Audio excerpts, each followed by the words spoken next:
Here's Charlie, continuing on the form of last week. He gets his first.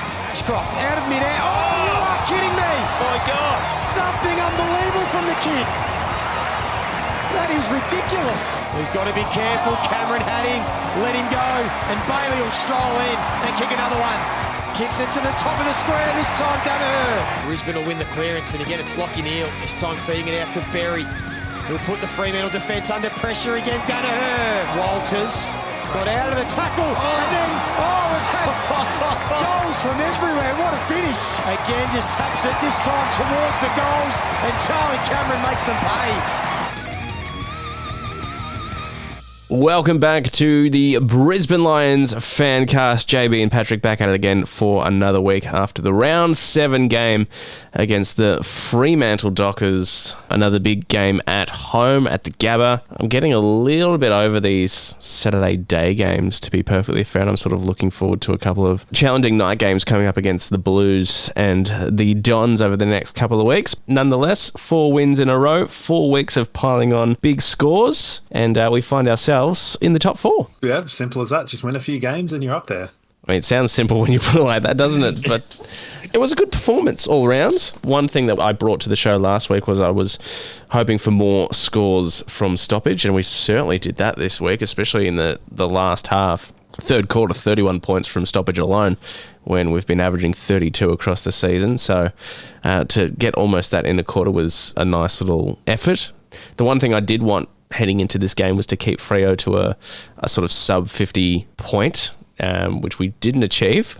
But I thought, all in all, it was a great performance from everyone. Pointing at my notebook there that had opposition score down, score from stoppage up being the 2 things that you were kind of most concerned about last week, that I put a big love heart around just to let you know that I was thinking of you in my nerdy note-taking moments. So 67 points against a team that is underperforming, but they did try a few things, especially in the first and third quarters. They did sort of falter to some habits throughout the game, but 78 handballs for the Dockers in the first quarter alone. They really wanted to take the game on from the back half and get the ball moving, but we were up to the task and our pressure was good from the first moment. Yeah, I think in the first quarter particularly, our pressure kind of, really just laid the groundwork for us to be able to kind of just do the other stuff that we did, because they did. It's a bit annoying to be like, far out. Why did you have to come out with a new game plan this week? I know you've been horrible.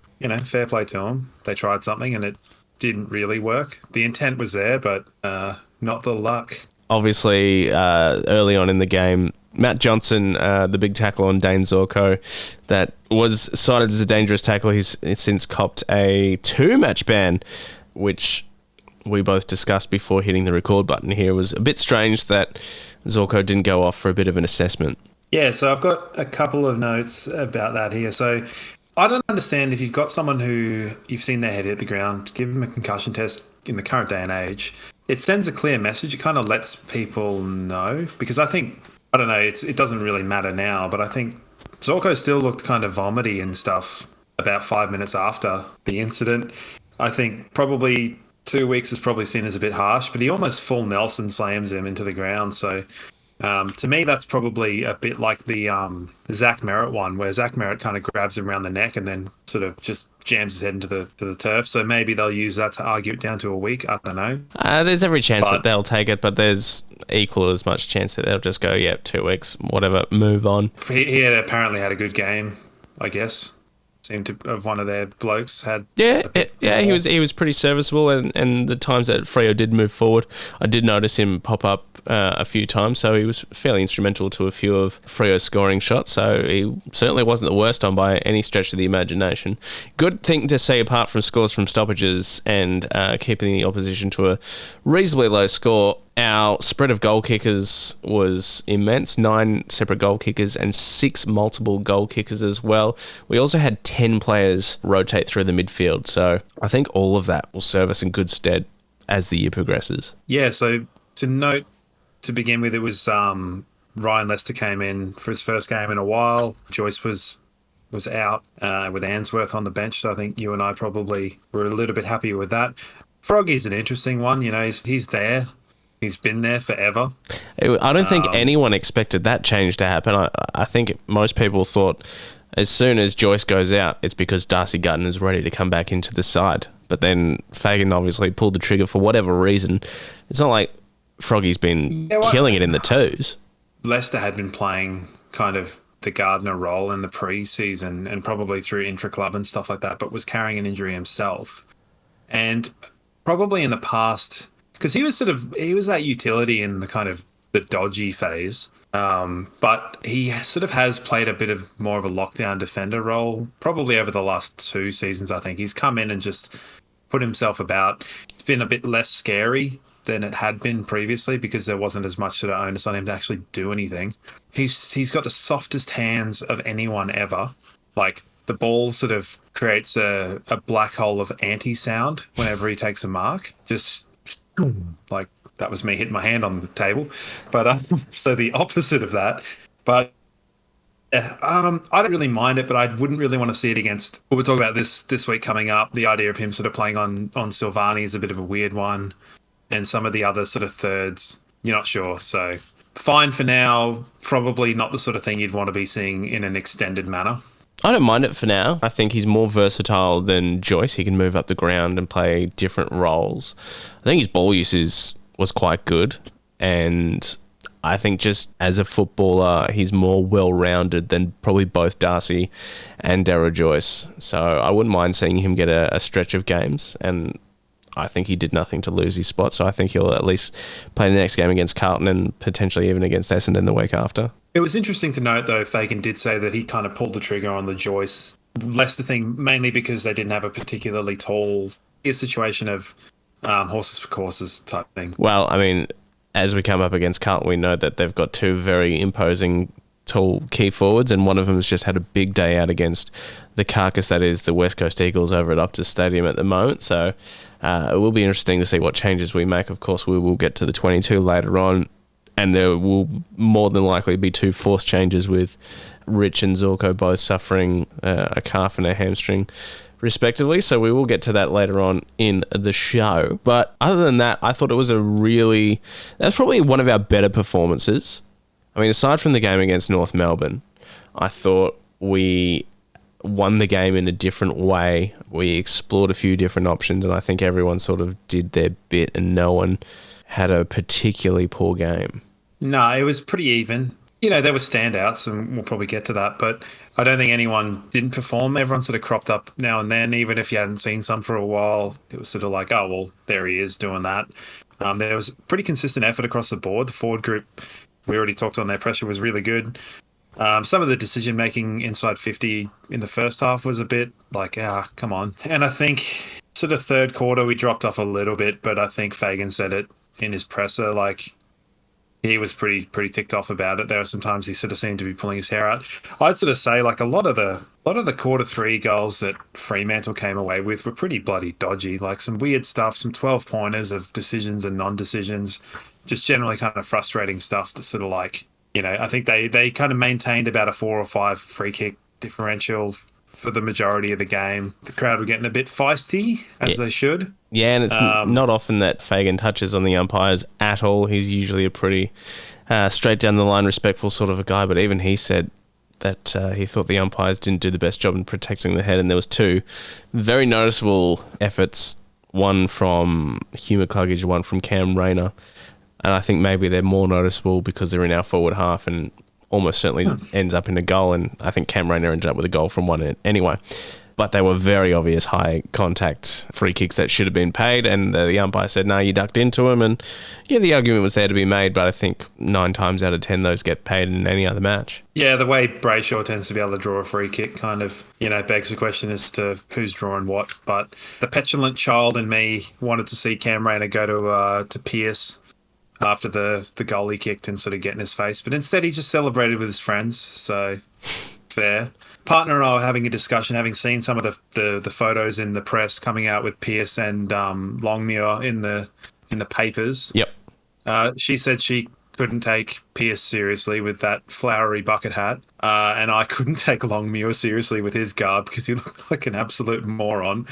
I don't know what it is with seemingly every week the coaches, there's something odd about them. Last week we had the head of Chubb security in the box, and this week we've got Longmuir, who looks like he's taking some sort of beach walk vacation, but I suppose that's Perth living, ain't it? I thought Pearce played pretty well actually for the scrutiny he's been under. I thought Jordan Clark played quite well for them as well, especially in that first half. Jordan Clark seemed to be everywhere and got a lot of their attacking chains going off the back half, but we were just up to the task in every respect. And Zorko, that first quarter as well, was quite spectacular from him and Rich, which was quite a shame when they both went down, but I thought they were probably two of our best on. Yeah, I was a bit on the fence with Zorko in the first quarter because his disposal efficiency was like 50%.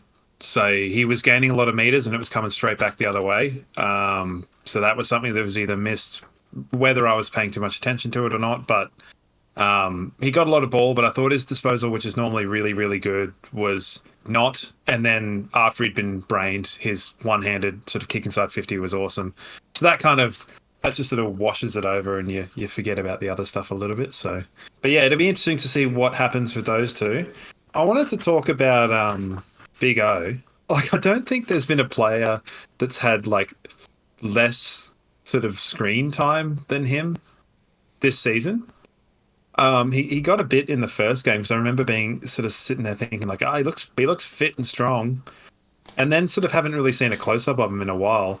But he's been pretty good, and like to go rucking against Jackson and the other fella, Tassie. I don't think McInerney's the kind of guy that's going to be sort of smashing the hitouts all the time, but it sort of doesn't really matter because he works pretty bloody hard. So I wanted to just give a little bit of like a reminder to the ruckman that we have that I really like. I really like Big O, and we will get to the votes later, but spoiler alert, he's in mine.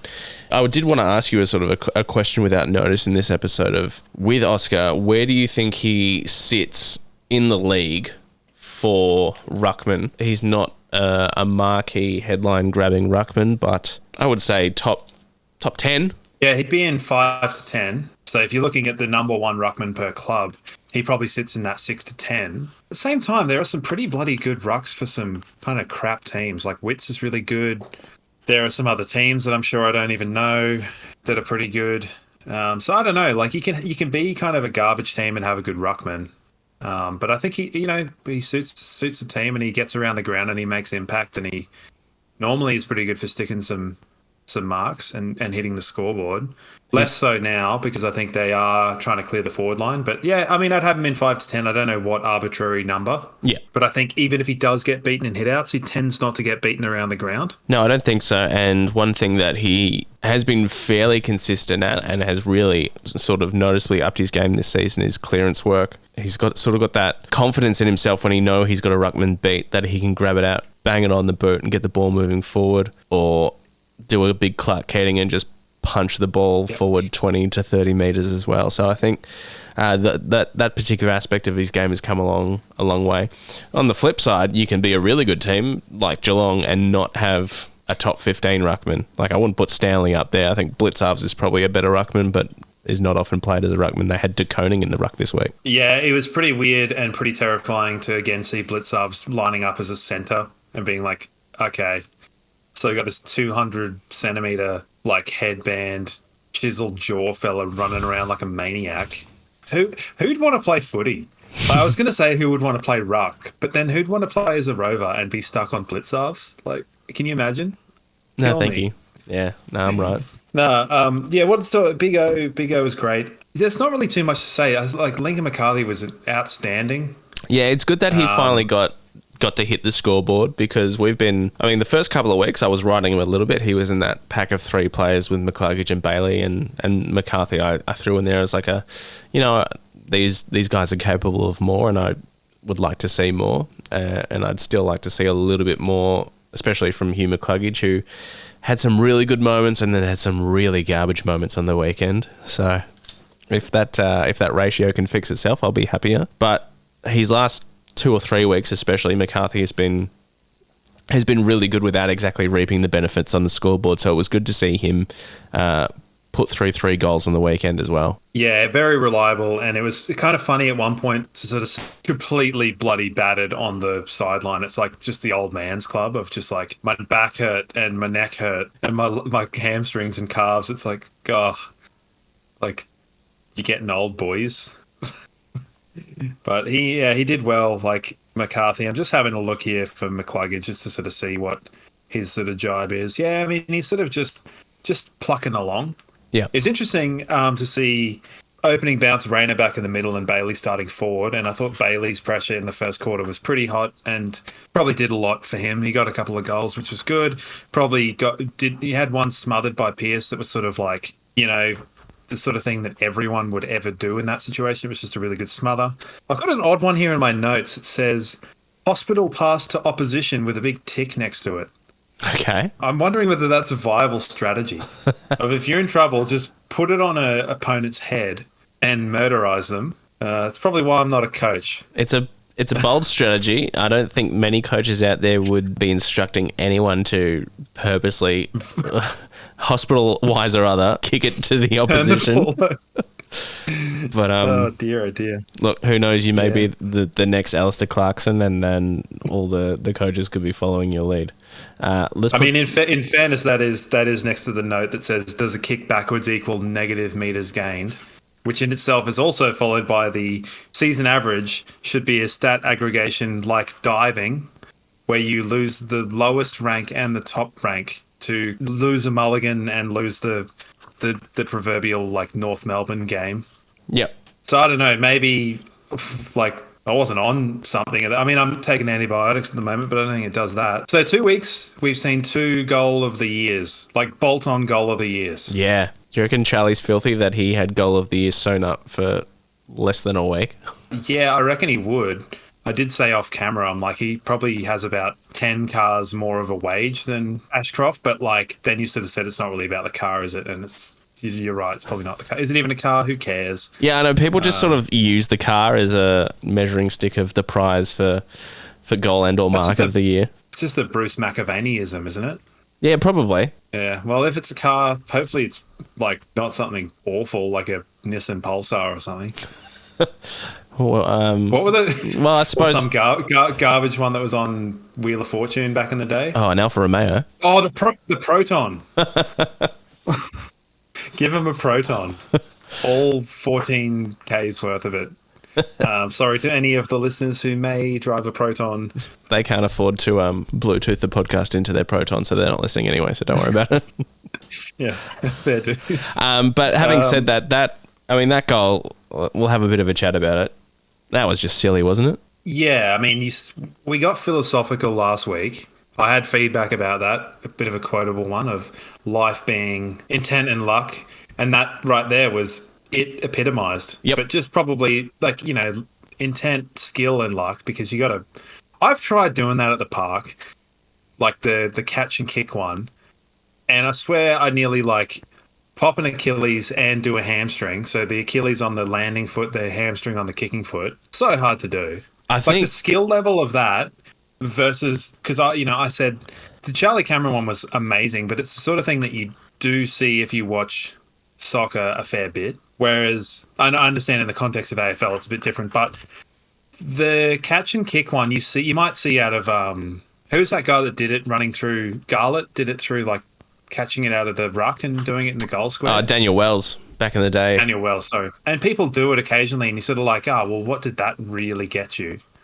But this was, you could see, because his foot went out at like 45 degrees towards the goal. So it was just better. I mean, if I see a better goal than that this year, it'll be a good year, because not only did we see Charlie's ridiculous goal last week and then Ashy's in the second quarter, but I mean, Michael Walters will be hard done by, because that wins goal of the week any other week.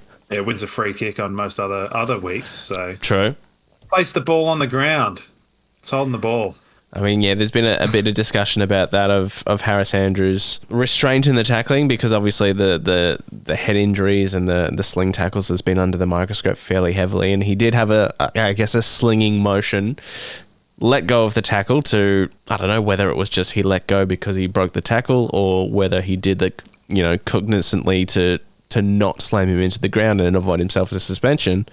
But it did result in a goal. So I think it's the sort of one that if it's grand final day, he's holding on to him. And that's fine. Happy to do that on grand final day. Like the show? Make sure to follow and subscribe on your favourite podcast platforms. What do you got for votes this week? Votes this week, I had Neil the 3, Ashcroft the 2, and Big O the 1. Oscar's effort against 2 high-quality ruckmen, I thought, was completely undersold. Yeah, he got done in hit-outs, but Joe didn't take a huge amount of ruck contests. I thought Big O battled Manfleet all day, and in the clinches, he was up there with our clearances as well. I thought he had a great game. Ashcroft was just consistent across the whole day, and Neil, just sheer weight of numbers, I thought he was instrumental. Dunkley, honourable mention, he had another great game. It's a bit unlucky, that you get the raw hit out stats, but you don't get that hit out to advantage, which is far more useful. Yeah. Because I think that's more where O shines. I had the same as you, but for the 1 vote, I had Link, aka the human battering ram, for 1 vote. Probably just on a sheer weight of effort over the past couple of weeks. Yeah, and I'm not going to argue too hard on that. Outstanding. And I'm looking forward to seeing him in a long sleever on Friday night. Oh, yeah. Question for you. 3 weeks in a row where Darcy Wilmot he hasn't been bad, but he's been quieter. Is he in danger of losing his spot? Not for, I guess, for lack of a better word, punishment. You've been dropped. But more, hey, go into the 2s, work on your game a little bit, and come back once you've learned a thing or two and come back into the senior squad. Like I said, he hasn't been awful, but he's had a couple of quiet weeks in a row now. Do you reckon that's in Fagan's thinking?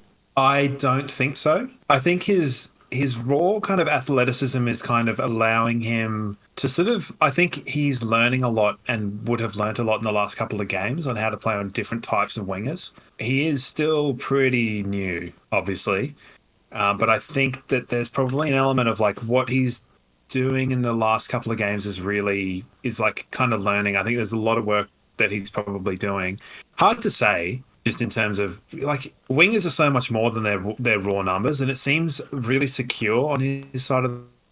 I know O'Halloran kind of got away a little bit, a couple of goals, but I mean, maybe it's me not knowing the opposite wingers and whom they are, but there hasn't seemed to be a lot of kind of potency the other way going through there over the last couple of weeks. Has been through the corridor. Well, he'll be coming up against Blake Acres and probably Ollie Hollins from Carlton, who are probably their 2 starting wingers. I don't think there's a lot of value in it at this stage. No, probably not. I was just he was a little bit on my radar over the last couple of weeks. And I thought, if he has another week or 2 where he's a little bit down on form, a little bit down on numbers, then maybe being so young, being so fresh, it might be worth putting him back into the 2s to work on his craft a little bit and bring someone else in for a week or 2, like a Jackson Pryor or someone to that effect. But we will most likely have to make some changes, as we flagged at the start of the show, with Zorko and Rich going down with calf and hamstring problems. We did have a question that came through on Instagram from Deshaun, who said who comes in for Zorko and Rich. And I guess you give me yours and I'll give you mine. Yeah, fair enough. So for them two, I probably would just bring in Ainsworth and Pryor. That's simple as that. I just think Ainsworth's rolling through the middle a lot when he came on, and Pryor kind of is very utility. I like Pryor a lot. But I think those two come in just sort of the most like for like you can sort of get out of it, I guess. They're not key position players. Really, neither of them are rolling through the mid. We've got that element of cover in the half back line. So you've still got Kadeem Coleman, who's playing himself into a bit more form. Disposal looking better. McKenna was great on the weekend. He was. Zorko sort of coming back from half forward. You got the opportunity to give Ainsworth a bit of minutes, and then what you can do then is you can have Bailey and Rayner working in that sort of forward group more so, if Ainsworth has been playing more minutes in the VFL, which he has. You? Those are probably the 2 names. I want to throw up a 3rd name in Dev Rob that is probably more likened to the Zorko role, that sort of mid-forward type of role that Zorko can play. I think it'll be any combination of those 3 in one will probably be the sub. I think Pryor's most likely to fill that Daniel Rich hole, and then it'll be Ainsworth or Dev Rob to fill Zorko. Most likely Ainsworth. Yeah, it'd be nice to see Pryor back in, because I don't think he did a lot to deserve not retaining his spot in the team. I just think these younger players are, you can see Zorko and Rich possibly only lasting another season. And then if you have them going, and then you have the two young fellas going elsewhere for out of contract stuff, then you've got kind of a step down in terms of who you're either drafting to fill those gaps. I like the way that the Lions have almost operated on a manner of plugging the holes that aren't even there yet, because leading into our premiership window, as it were, the only sort of drop-off we had was sort of Mitch Robinson, Zorko, Jared Lyons, and you've kind of already upgraded. It's just they need to be getting a bit of game time. Yeah, and I think it will serve as a good challenge for us, because that's just over 500 games of experience and two very good exponents of the footy just gone. And as I said, there were two of our best on the ground until they left on Saturday as well. So they're bigger holes to plug, but I look forward to what we're going to do with that in a weird way, because, we've had a couple of Saturday sort of no-name games, North Melbourne Giants and Fremantle, where, let's be honest, only the fans of those two football clubs are watching on any given Saturday during the day. It will be good to come up against a big Victorian club away.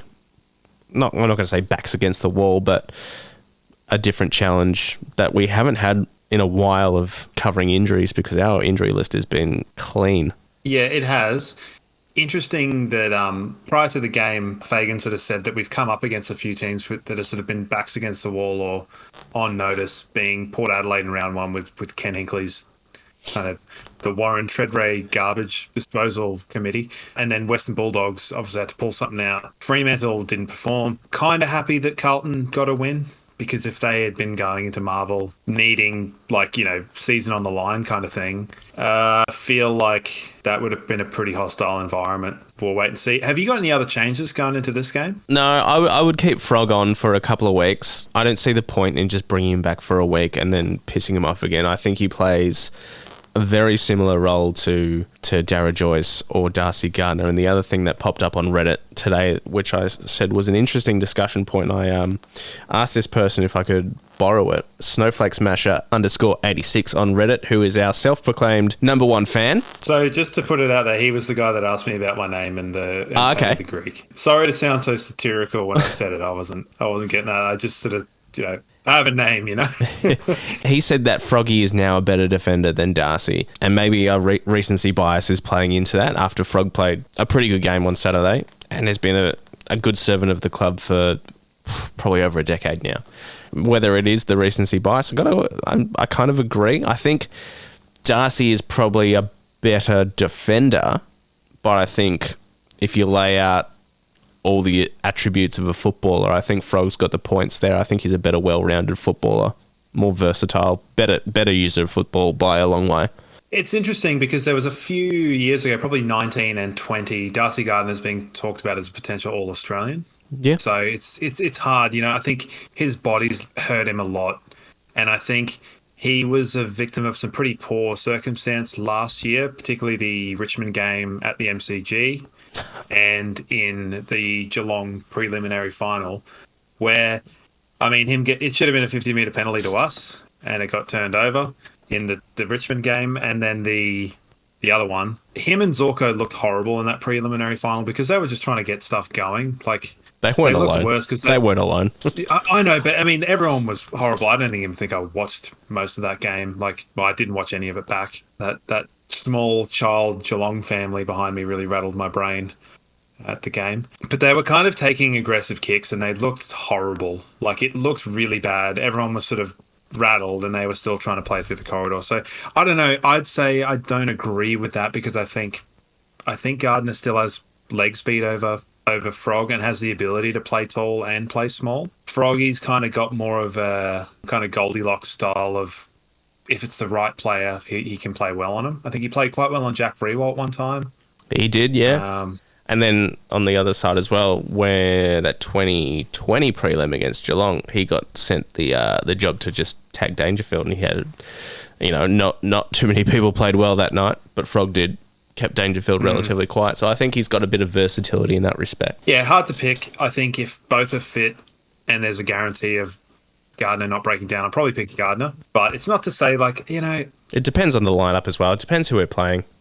As you said at the start of the show, horses for courses. But I mean, I'd keep Frog on for a couple of weeks, and that was the other question we had come through from Jono that just had thoughts on Frog.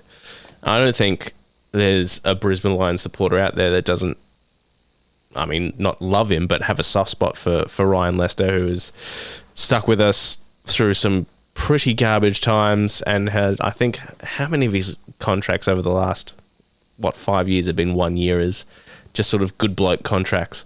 Yeah, I've never really thought about it. He's an odd one. To me, he's kind of symptomatic of a bygone era. But for me, he's not my best 22. But it's okay if he's there occasionally. And I might be a bit harsh, but that said, that could be laced with the idea of him being a utility rather than him being a lockdown defender. And he has done that quite well over the last couple of seasons. Maybe that's sort of, he's just been student of the gaming it in that sense. You're not alone there saying he's not in year 22. I don't think it was anyone's 22 at the beginning of the year. And I think a lot of people were sort of surprised when the teams came out on Thursday saying, oh, Froggy's back, Dara Joyce out. We all thought if Dara was out, it was because Darcy Garner was in, but Froggy's come back, and I was pretty happy with it at the time, for no apparent reason. I just thought, you know what, sure. Like we've seen what Dara Joyce can do in the first 6 weeks. Let's see what Froggy's got. You know, I can't remember the last time he took the field, to be fair. I think I was just having a look at AFL tables quickly. He played 3 games last year. Couldn't tell you which 3 games they were, but he played them. Yeah, it's interesting how many games he played in the previous season. I think he's listed as playing about 18 or something, and I can't remember that at all. Maybe he is that kind of, or has been that sort of first drop for when, the Adams Gardner sort of situation. But yeah, it'll be interesting. Like Silvani's pretty mobile. And it was going to lead into a question I was going to ask you about how you think we would line up, or we're going to line up, because them having 2 quite powerful key forwards with the third in Silvani, we've been kind of sending Payne to the number 1 and then Joyce to the number 2 almost, and having Harris sort of zone off. How do you think that impacts it? Because I think with Joyce not in the team, you're looking at it being Harris will go to 1, Payne will go to the other, and then Frog will go to Silvani. Yeah, I'd say that's probably how it works. I think Jack Payne is a good matchup for Charlie Curnow, just in terms of athleticism. I think Curnow's got him for footy smarts, and he probably will end up kicking, he's not going to kick 9, I wouldn't say, but 3 or 4. I wouldn't be surprised if Charlie Curnow walks away with 3 or 4. I think Harris goes to Harry Mackay and keeps him pretty quiet, if I'm honest. He'll clunk a few marks, but I don't think he's going to convert goals, but that's Harry Mackay in a nutshell. But yeah, that third matchup is going to be a little bit different. And then they've got some pretty dangerous smalls in Durden running around, and that other little fella that I can't remember his name off the top of my head. Owies. Owies and Motlop as well. Yeah, so Motlop, I think Motlop sort of almost got a hold of us last time we played Carlton as well. I think he put through a couple of goals. So it'll be a good matchup. That midfield battle is going to be pretty good, and bloody Paddy Cripps doesn't mind playing Brisbane. He doesn't mind braining some people playing for Brisbane. We're not going to go there again. Make sure you follow us on socials. Just search for BL Fancast. I'm not going to lie, I didn't watch the game on Saturday, the West Coast, because, I mean, the idea of watching West Coast just seems pointless at this point in time. So I don't know if they were moving the ball better, or if they were markedly playing better, or it was just West Coast. A little bit of all of that. West Coast had 14 players hit the training track throughout the week in the lead up to that game. They got just over half of a full team able to train in the lead up to a game against what a lot of people are saying is top 4, top 8 team in Carlton. So yeah, they're playing West Coast, and a lot of people are going to do some damage to West Coast this year, especially while they've got the injury list that they have. Hopefully they'll get players back and start putting some, respectable performances into the back end of the year. But you don't kick 9 goals by fluke. Yeah, I imagine not. I suppose, looking at some of the sort of stats in terms of, entries inside 50, a bit of a complete, almost a tale of opposites between sort of Carlton and the Lions. So Carlton, when you're ranking each of your forwards and how often that they're kind of kicked to inside 50, I think Jack Rewalt's the number 1 of the number 1 targeted player. So Richmond go to him the most. Curnow's second. And then of the second players, Mackay's top. Then there's quite a large drop-off of them. They go to Silvani occasionally, and then their smalls they don't really go to. The lines are very different. So there's quite similar. Hipwood's our most kicked to player, and he's quite far down the list. Cameron is our second, and he's also quite far down the list. Joe's top of the threes. Gunston's top of the fours, and then your Link McCarthy, your Rayner, they're quite in the sort of higher range of the inside 50. And I think that shows the idea of our forward group kicking 14 goals. I don't know off the top of my head how many goals the Carlton forward group kicked. It was at least 11. I think probably Silvani kicked a couple, and Durden and Owie. So probably roughly the same. Similar sort of quality of opposition, I don't know. But it's interesting to see where you're getting to a similar outcome by very different means, and whether that's sort of something that can be exploited for us, the predictability of it. I think I saw Kerner had 8 contested marks, which is impressive. Any thoughts? I don't know. That has been the knock on Carlton's game, is they're just... And I get it. They're victims of their own brilliance with those 2 key forwards. It's just like, why wouldn't you kick it to those 2 that are more often than not going to clunk marks? Especially Harry Mackay, who's got, a good contested mark on him. You're drawn to kicking him like that. But I think it's one of the few things that Fags mentioned in the press conference is that when he was at Hawthorn, they were so Buddy focused. Buddy left. They had to learn to use Roughhead, Piopolo, Bruce. So they had to learn a different way of playing the footy, and that helped them long term, and they ended up winning 3 grand finals in a row. And he wanted to bring that to the Lions, and that's why we've got such that enigmatic forward line where you don't know who we're going to kick it to. Yeah, I mean, obviously Joe and Eric are the obvious choices.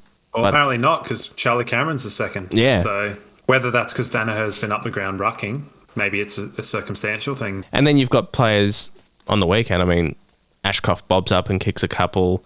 Rayner, Bailey, Barry has been known to kick Neil a and goal. Dunkley are both more than capable of hitting the score sheet. McCluggage too. Got a lot of damaging players. I think McKenna chipped in with a goal. Yeah. Keating Coleman's overdue.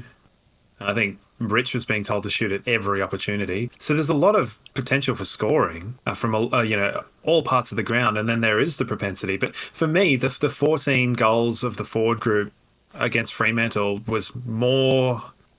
I think it's more impressive than Charlie Cameron kicking 7 the week before. Yeah, big time. I mean, it says more about the group. Yeah. So that's my thoughts on it. It's probably different to a lot of people. A lot of people love those key forwards and love that kind of style of play, but I don't think it's quite as kind of cut and dry anymore. No, I don't think so. And I mean, you look at a team like Geelong, who has got arguably, for me, they're the 2 best key forwards in the game. But then you've got Rowan, you've got Brad Close, you've got Brian Myers, you've got Tyson Stengel, you've got a whole host of other players that can bob up and kick goals as well. And that's why they're absolutely just flattening teams, because they're not just relying on those 2. Yeah, it's handy to have those 2 that can put through 5, 6, 7 goals on a whim, but they're not relying on them. Did you watch the Essendon Geelong game? I watched a good portion of it, yeah, and Hawkins kicked 4 I think I in the watched up first until quarter. about 3/4 time, and it was sort of... I was having weird, 2018 flashbacks of, that sort of... the men against boys style game where you're like, okay, we've got a bit going on here, and then you play Geelong and it's just like, oh, Yeah.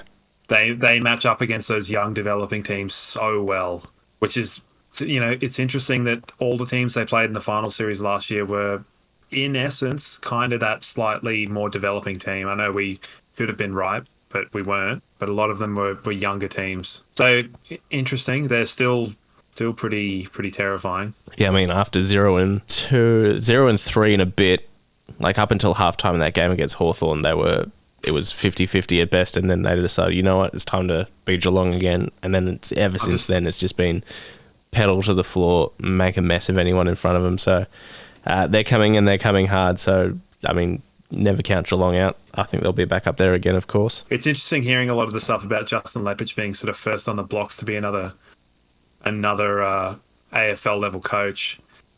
And, as a kid, he was my favourite Lion. Yeah. I think probably clear a few things up with that. I did play soccer a lot growing up, but I have been a Lions member since '97. Lepage was I remember doing a topic talk on him in grade 3 when we'd first got our colour printer.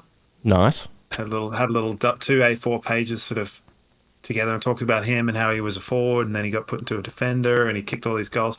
So that would have been about 99, I reckon. Maybe we were late to the printer party, I'm not sure.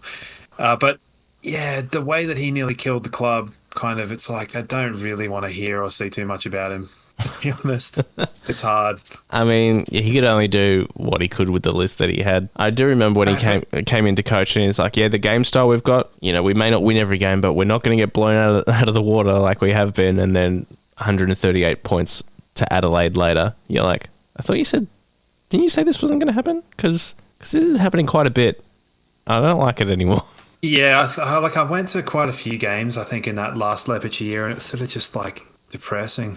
Yeah, really depressing, because there just was no real direction, it's odd because then you sort of see what he did at Richmond and you see what him and Fly are doing at Collingwood, and it's like, is it just a list? Like, probably, but also just, I guess things were just poison on top of poison at that point in time. Not to mention it, we lost our sort of rotation down the bottom of the table with the new teams coming in. They kind of took a lot of our draft picks, so. But they probably would have gone elsewhere anyway. So, it's all relative, I guess. But, yeah, just seeing his name crop up kind of sent a few chills up my spine. And, I've kind of segmented him into two people, Lepich the coach and Lepich the premiership player. So, and I think probably people have done that with Michael Voss as well. So it's good to see him get a second crack at it. But I hope he loses on Friday. Me too. I think Voss, the open mic with Voss is one of the best. It says a lot about the club at that point in time. Oh, yeah. Interesting to go back and look at those ones and just where he's at now. But yeah, was it the club president or chairman or whatever at the time? That guy with the glasses was just like the most punchable guy in Brisbane at that point in time. So Voss was really set up to fail. It's like, develop a team for the future, but play finals. It's like, you can't have both. You really can't have both. There are teams that are trying to play finals and not develop that are not playing finals. But we come up against Voss this week. Let's stop reminiscing about probably the worst time in Brisbane Lions history. As I said, I got my head in my hands over here. So, as I said, I'm looking forward to the next couple of games. Carlton at Marvel, Essendon back at home, where hopefully we won't have half the list out with COVID, and we can actually put up a decent showing against Essendon this year. They're two tougher games.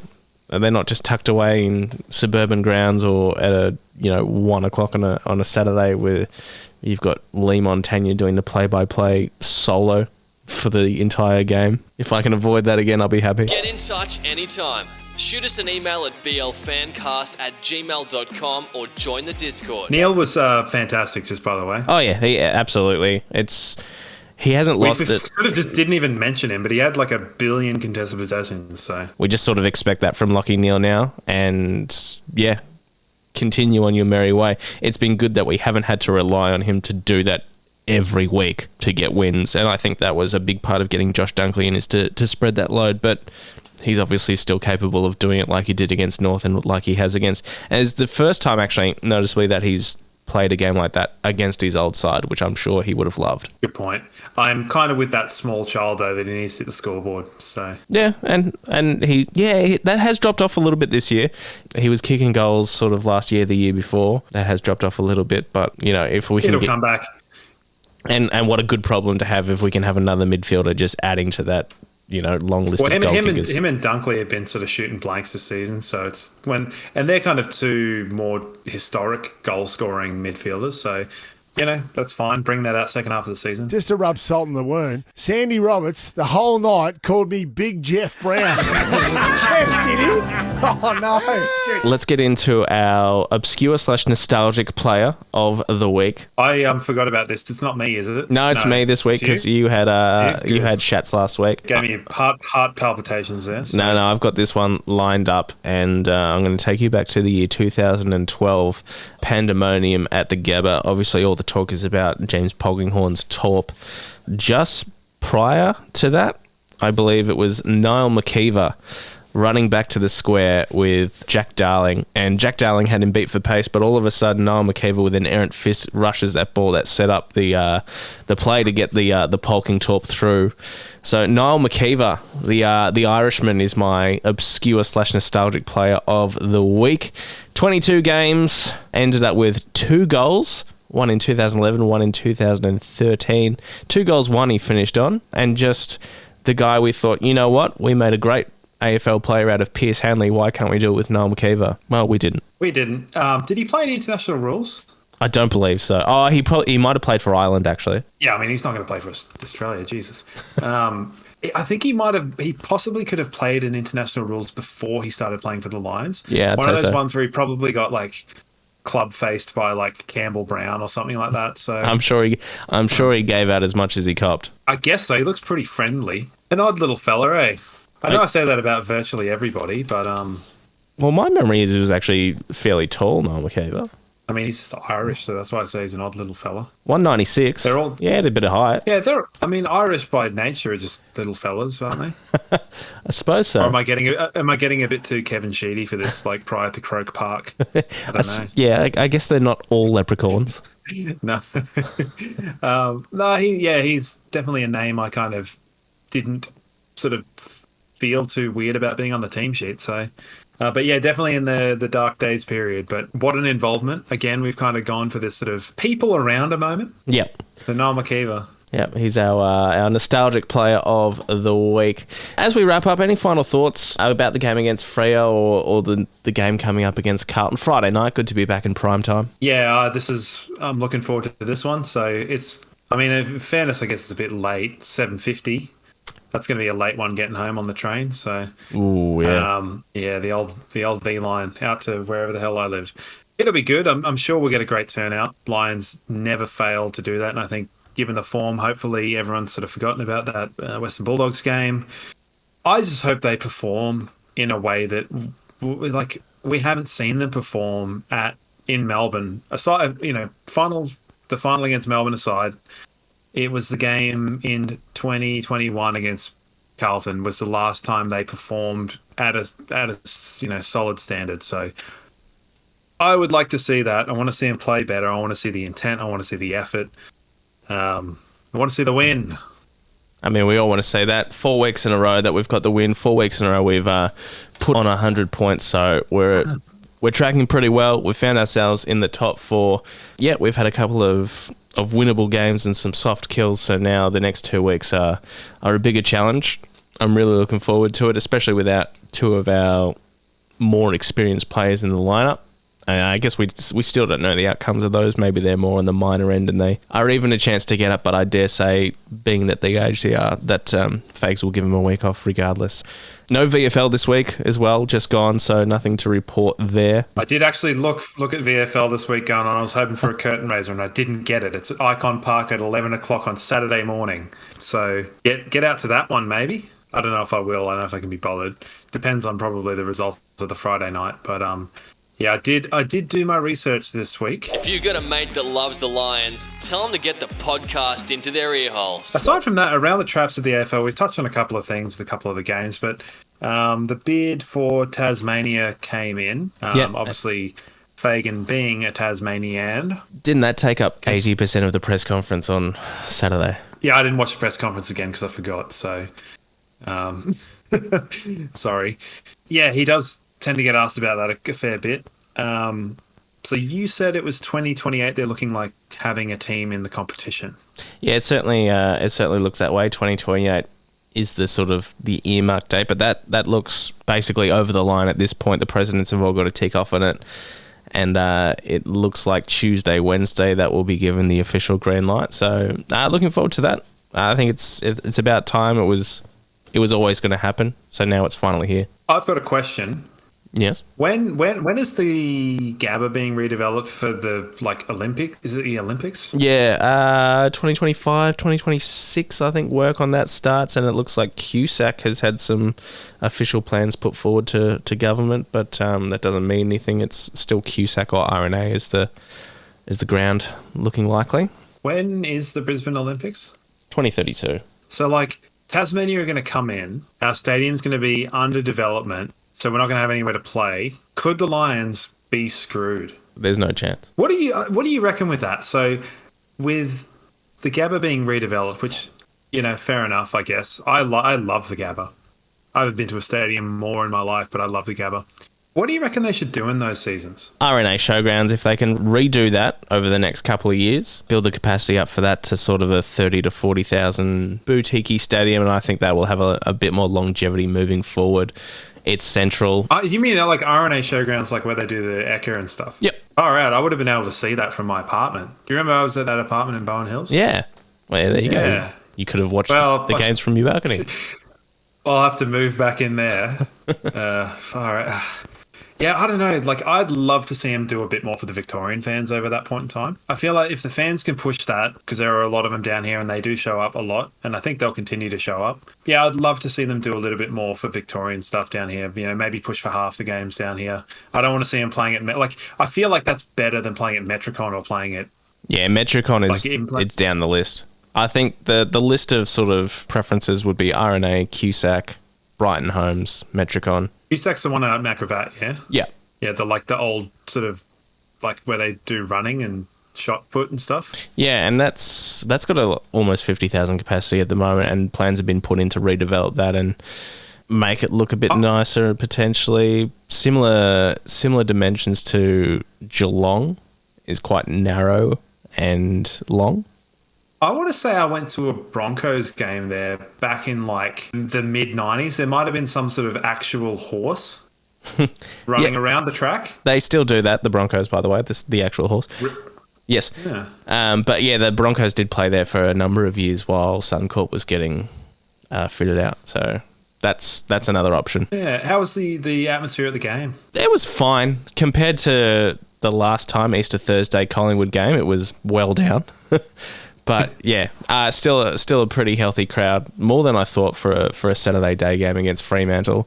The Fremantle showing was pretty quiet, but yeah, it was fine. We got off Tasmania a little bit there, but just to go back, so 2028, can you see the potential for Chris Fagan being their inaugural coach? I can, yeah. He'll be getting on by that stage. He'll be best part of 70, and I mean, it's really hard to forecast that far into the future. But also, Alistair Clarkson, he's a Tassie boy as well, so maybe they'll throw all the cash at him depending on how things go at North Melbourne. But yeah, I think they're going to want to do everything they can possibly to get the top echelon in there. Could you see it being because I would say, you know, Fagan, not for a longer term thing, but more like a Kevin Sheedy kind of like, this is what it's like to be under a, you know, hopefully at the time a premiership coach. Yeah. Because I think by 2028, Fagan and the Lions will definitely be at the end of their kind of, if nothing's been achieved by then it will move on. And if something has been achieved by then it's, you know, licensed to move on. I can see that happening. I think he's got a lot of love for it down there. If not coach, maybe footy manager, GM, potentially even CEO or head of football, or one of those roles that are fairly influential, sort of like maybe even just on the board, like what Lee Matthews has been doing for the Lions over the last couple of years. I think he'll be involved one way or the other because, I mean, he's Tasmanian football royalty. Yeah, it's funny to think little old Chris Fagan running around. I think that'll be good. I think he'll enjoy that. I mean, he's plugged away in the AFL for many years and finally got his first senior coaching job, and it all started back in Tasmania, where I think he played well over 200 games at the top league down there. So I think it'll be nice for him to go back, and who knows what sort of list they'll put together. If it'll be like like a Gold Coast GWS, they'll get their pick of like, all right, we want you from that team, you from that team, that sort of style, or what it's going to be like at that stage. I guess you kind of wonder what the do it is, because looking at Gold Coast versus what GWS did, GWS was certainly the better way of going about it.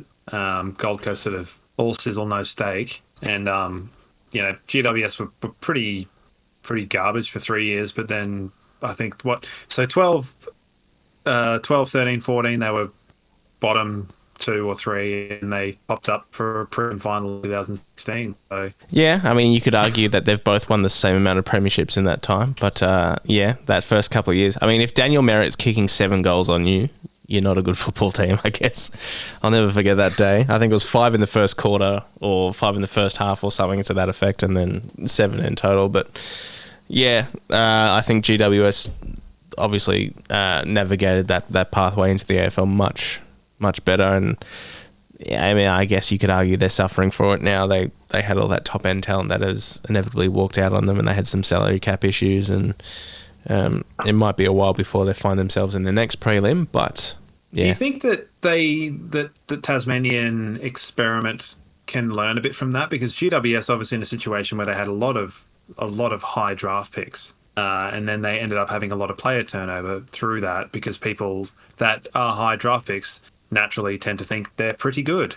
Yep. I would argue that sort of, there are some standout players at the top of a draft, but sort of from the low 1s to 3, you can almost get what you need. And I think it would be much smarter for the AFL to load them up with those sort of second, third, early third round draft picks, rather than just giving them, all right, you get pick 1, 2, 7, and 8, because pick 1, 2, 7, and 8 should be high earning players. So Yeah, I don't know.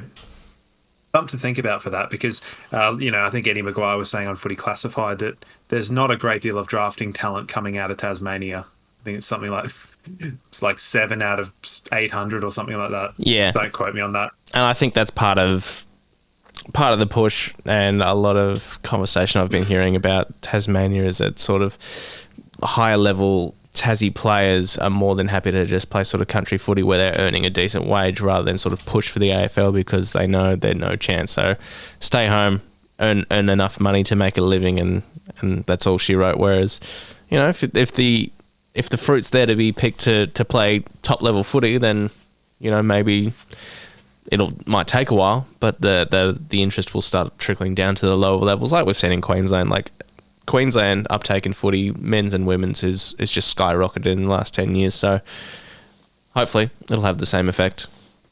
Do they have a VFL team, Tasmania? I don't believe so, no. Could you see the value in them maybe inserting a VFL team in, say, 2026 I think drafting? I think they probably will, like they did with GWS. I think they will. So kind of look at drafting players even from an AFL draft and playing them through the VFL, or do you think people won't be keen to do that as, if you're a first round draft pick, you're not wanting to go to the VFL team, I suppose, but I feel like that'd be a really good way to do it. Yeah.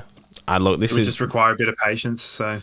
This is for much bigger brains than me. I suppose if you can identify a talent early enough on and just say, hey, look, here's guaranteed money to play VFL for a couple of years against men and get walloped as a, 16-year-old, guaranteed money and a top 10 pick, guaranteed an AFL list, then there'd be kids out there that would jump at that. So who knows? What about, say, players that don't get drafted, that miss the draft, having a pick of those guys? But then you're just filling your list with also-rans, and then you really are just going to get creamed each and every week. What if they pick up someone like Jake Barrett? He was picked 903, wasn't he? And they might be lucky enough to get one or two of those. Yeah, no. I'm sure there's a system. I'm sure there's a a PDF somewhere on someone's computer that's got all this process mapped out, rather than just me off the top of my head trying to put together a Tasmanian list. Me just asking you like random questions with like some sort of that I've come up with on the spot that seems far more thought out than I actually have. Didn't even think to talk about Tasmania until we literally started talking about Tasmania. So yeah, that's pretty much it, I reckon. Yeah, I think so. A good couple of weeks ahead for the Lions. Really looking forward to it. It wasn't long ago that I was saying, I know we've got some easy games coming up over the next few weeks, but there is some challenging games. So Carlton, Essendon, I'm doing that thing again. Stop me from doing the thing. No, you don't need to look forward to it. We've got Carlton and Essendon, and if 237 Barleycorn Peters back for that one, then so be it. Correct measurement as well for that. Okay. Look it up.